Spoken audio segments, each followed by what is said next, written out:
ये कांग्रेस CONGRESS नहीं, CONGRSS है। कांग्रेस का जो पंजा है, ये हाथ है, उससे मुसलमानों का खून बहता है, से नहीं। आज हमारे इत्तेहाद को कमजोर करने के लिए बीजेपी और कांग्रेस मिलकर इस इलेक्शन में हमारे खिलाफ काम कर रही है। बीजेपी और कांग्रेस को क्यों मजलिस से इतनी तकलीफ, इतनी जलन है? 443 में से मजलिस के तो सिर्फ 2 MPs है ना, और ये 2 MPs के अलावा हैदराबाद में हमारे कुछ MLA है, महाराष्ट्र में कुछ है और बिहार में एक MLA है। फिर भी उनको इतनी तकलीफ, इतनी जलन क्यों?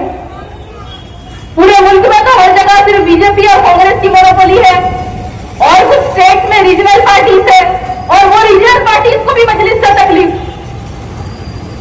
बीजेपी तो मुसलमानों का नामो निशान मिटाना चाहती है। कांग्रेसी लोग बोलते हैं कि मजलिस का ही इलेक्शन नहीं लड़ना, 2, 3, 4 पे भी नहीं लड़ना, सब उनके लिए छोड़ देना। रीजनल पार्टीज बोलते यहां नहीं आ रहा, इलेक्शन नहीं लड़ना। इतनी तकलीफ, इतनी परेशानी, इतनी जलन, इतनी हसद मजलिस से क्यों? असद साहब से क्यों?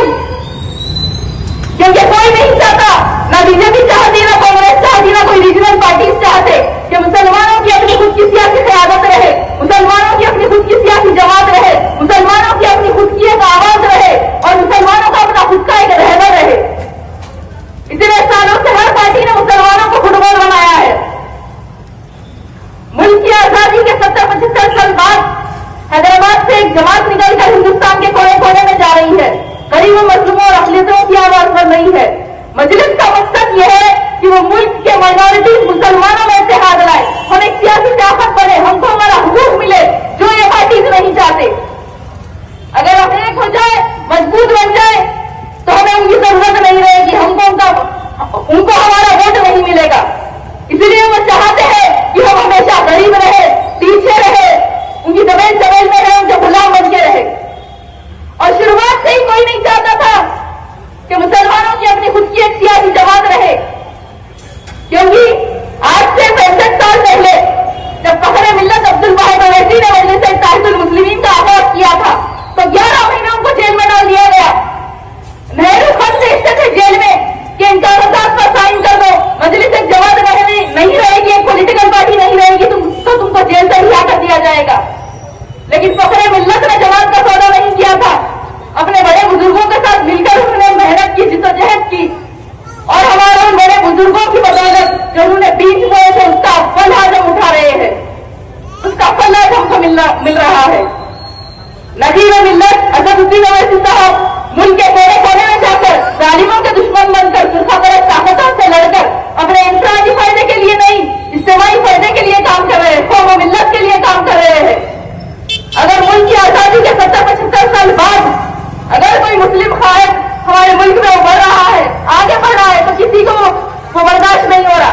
इसीलिए आज उन्हीं के घर में, उन्हीं के किले में उनको कमजोर करने की कोशिश की जा रही है, नई नई साजिशें रची जा रही है। मेरी आप तमाम से अपील है कि 30 नवंबर के दिन अपने इत्तेहाद को और अपनी ताकत का मुकाबला करिए, क्योंकि मजलिस इत्तेहादुल मुस्लिमीन ना सिर्फ एक सियासी जमात है, बल्कि हैदराबादियों के इत्तेहाद की निशानी है। आप लोग किसी के बहकावे में मत जाइए। ये कांग्रेस और बीजेपी दोनों एक है, दोनों एक है, दोनों एक ही सिक्के के 2 रूप है।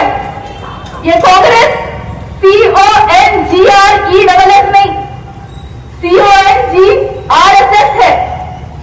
कांग्रेस का जो पंजा है, ये हाथ है, उससे मुसलमानों का खून बहता है।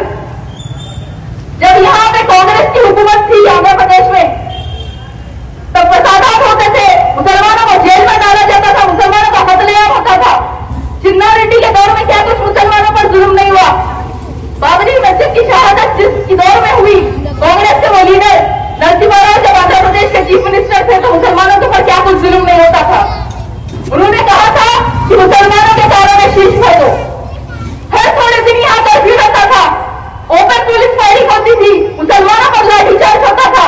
1990 में, 91, 92, 98, 2007, 2010, 2012 में यहाँ पे कर्फ्यू था। अब बाबरी मस्जिद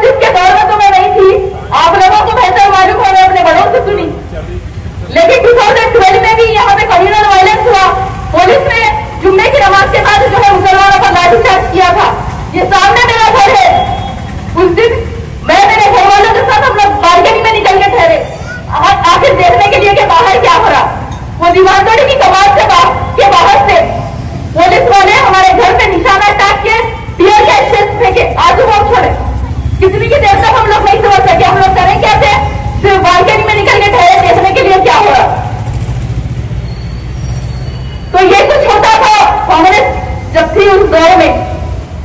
और जो मौजूदा कांग्रेस के सदर है RSS अन्ना, वो मोदी जी की बोली बोल रहे। कुछ दिन पहले बोले हम लगातार है, शेरवानी साड़ी टोपी पे गए, सदर साहब बोले थे देखो इन्हें अपने लिबास पे जा रहा। फिर 2-4 दिन पहले एक हमारे मुसलमान भाई गए, टोपी पहन के उनको टोपे पिनाए, तो टोपी निकाल के फेंक दिए, उनको ढकल दिए। तो ये कांग्रेस और बीजेपी वालों की मुसलमानों से इतनी नफरत है। मेरी आप तमाम से अपील है कि अपने शहर हैदराबाद के अमन के लिए, यहाँ की तरक्की के लिए मजलिस को वोट दीजिए। आपके बेहतर मुस्तकबिल के लिए मजलिस को वोट दीजिए। मजलिस काम की बुनियाद पे अवाम के वोट लेती है। मजलिस का काम ही मजलिस की पहचान है। मजलिस की रहनुमाई में यहाँ पे कई तरक्याती काम हुए हैं और आगे भी इंशाअल्लाह ये कामों का सिलसिला जारी रहेगा। आपके हल्के के उम्मीदवार जुल्फिकार अली साहब मजलिस इत्तेहादुल मुस्लिमीन के बहुत ही तजुर्बेकार सिपाही है। सदर साहब ने बोला था कि उनके इंतखाबात की शुरुआत जो है बमों से हुई, तो इंशाअल्लाह चारमीनार में धूम धूम रहेगी। बस आप लोग यहाँ का पोलिंग परसेंटेज बढ़ाइए, और यहाँ का पोलिंग परसेंटेज बढ़ना इसलिए जरूरी है क्योंकि इस हल्के में हमारा मुकाबला बीजेपी से है, तो हमें उनको मुंहतोड़ जवाब देना है। वोट डालना आपकी ताकत है, अपनी ताकत का इस्तेमाल करके आपकी अपनी इस जमात को मजबूत करिए। भारी अक्सरियत से जुल्फिकार अली साहब को मुंतखब करिए। ना हाथ ना कमल। 30 नवंबर के दिन आसमान में सिर्फ पतंग पतंग पतंग। शुक्रिया, अस्सलाम वालेकुम। हैदराबाद की बिरयानी तो वर्ल्ड फेमस है, लेकिन दिलबहार मसाले से बनी हर डिश बिरयानी से कम नहीं। नॉनवेज हो या वेज, हर डिश बनेगी अब मजेदार दिलभर मसाले के साथ।